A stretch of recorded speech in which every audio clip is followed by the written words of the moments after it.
Rich, we're watching Henri Bource at work. He's a technical photographic consultant for an oil company, and his job is taking underwater surveys all over the world. There's nothing unusual about this, except for the fact that Henri has lost one leg to a shark, and every time he dives, he tempts fate one more time.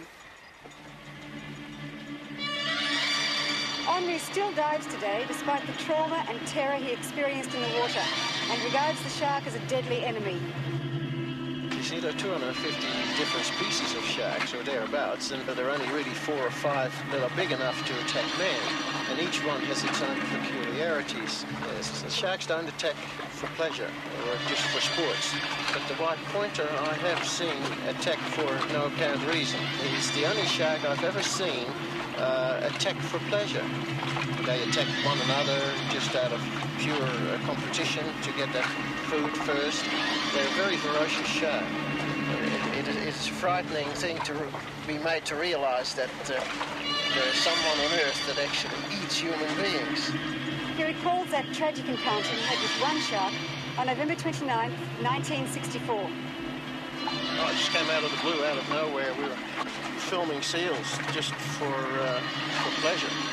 And suddenly all the seals disappeared, which gave me sort of a nervous feeling, like maybe I shouldn't be here either. And I was floating on the surface when I was just grabbed by the leg, torn through the water, and taken down underwater, and I knew immediately that it was a shark. In fact, the guy on the boat, the safety officer, heard me yell "shark" twice while I was still on the surface. And the whole thing seemed to last for hours. It must have only been about a minute and a half. On my way to the surface, I felt around the stump and knew that the leg was gone. I must have been in the water for maybe another minute before the people from the boat, the other people from the boat, got to me, managed to get me on board and tie a tourniquet around the stump and stop the bleeding. And from there on, they had to contact the hospital by radio and get me ashore, which was another hour and a half away.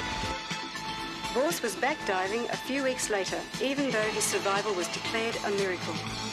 From the moment of the attack, he has spent his life studying sharks. Henri Bource's courage is readily apparent. He sends out a clear message to the rest of us. We've been able to receive this message of courage because Anne Saraceno, you asked for it.